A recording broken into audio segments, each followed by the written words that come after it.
আসসালামু আলাইকুম প্রিয় পাঠক বন্ধুরা, ভালো আছেন নিশ্চয়ই। আজ শুক্রবার 17ই মে 2024। আজ আমি বাংলাদেশের প্রধান পত্রিকাগুলোর প্রধান শিরোনামগুলো আপনাদের সামনে শেয়ার করব। আশা করি আপনারা আমাদের পাশেই থাকবেন। আমি দেখতে পাচ্ছি ডেঙ্গু নিয়ন্ত্রণের কথা বেশি, কাজ কম। ডেঙ্গু নিয়ন্ত্রণের প্রথম একটা নিউজ করেছে ডেঙ্গু নিয়ে, সেটি হলো প্রথম আলো। ডেঙ্গু নিয়ন্ত্রণের কথা বেশি, কাজ কম শিরোনামে একটি নিউজ করেছে।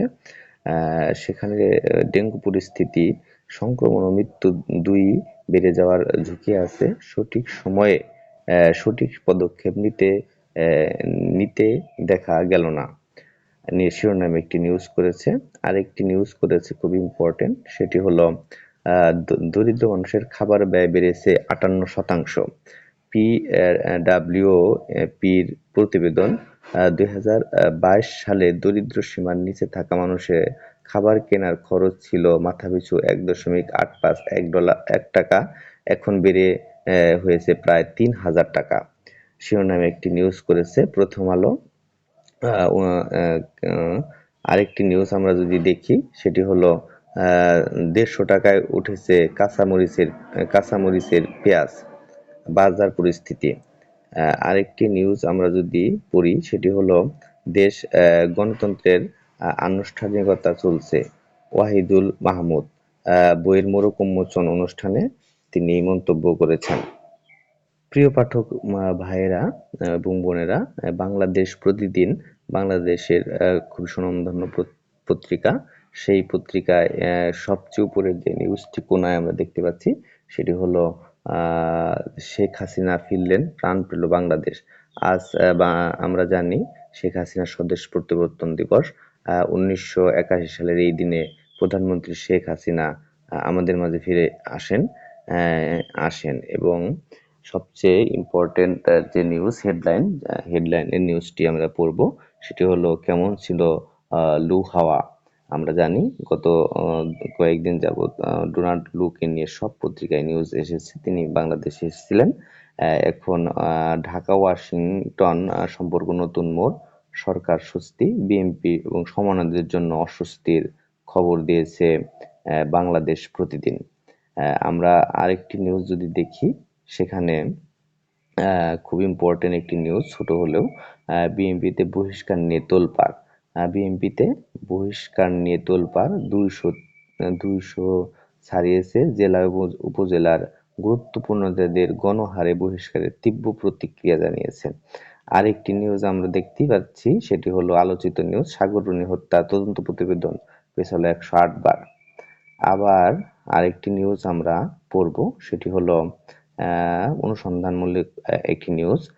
দুবাইয়ে সম্পদের ঘাঁটি বাংলাদেশিদের আছেন, এই তালিকায় আছেন সাবেক মন্ত্রী, আমলা, ঋণখেলাপি এবং 111-এর সাবেক সেনা কর্মকর্তারা।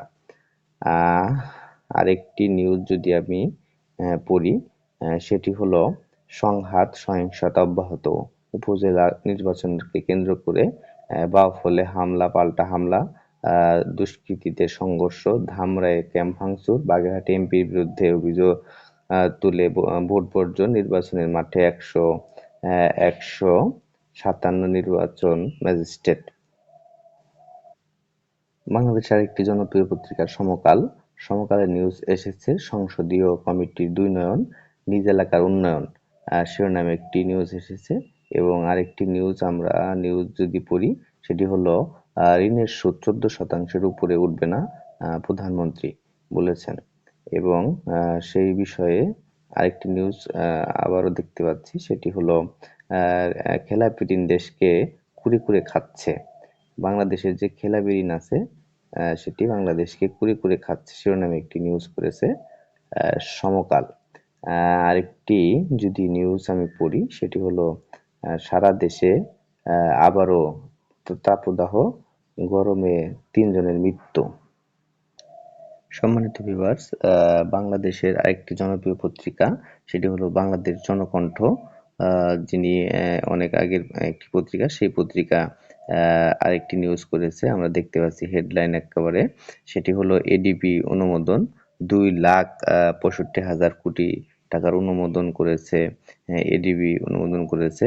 আগামীতে জেলাভিত্তিক প্রকল্প নেওয়ার নির্দেশ প্রধানমন্ত্রীর। পরিবহন এবং যোগাযোগ খাতে সর্বোচ্চ অগ্রাধিকার। বাংলাদেশে যে প্রধানমন্ত্রী পরিবহন এবং যোগাযোগ খাতে সর্বোচ্চ অগ্রাধিকার দিয়ে নিউজ করেছে। আর একটি হলো হিট স্ট্রোকে একজনের মৃত্যু, অসুস্থ 30 শিক্ষার্থী। আবারও গরম পড়ছে, আমরা দেখতে পাচ্ছি চারিপাশে 22 জেলায় গরমের পূর্বাভাস রয়েছে। সেই সাথে আরো জানালো এবং কি আমরা আর দেখতে পাচ্ছি আরেকটি নিউজ, সেটি হলো কুরবানির ঈদে গবাদি পশু সংকট নেই, চাহিদার চেয়ে বেশি আছে 23 লাখ।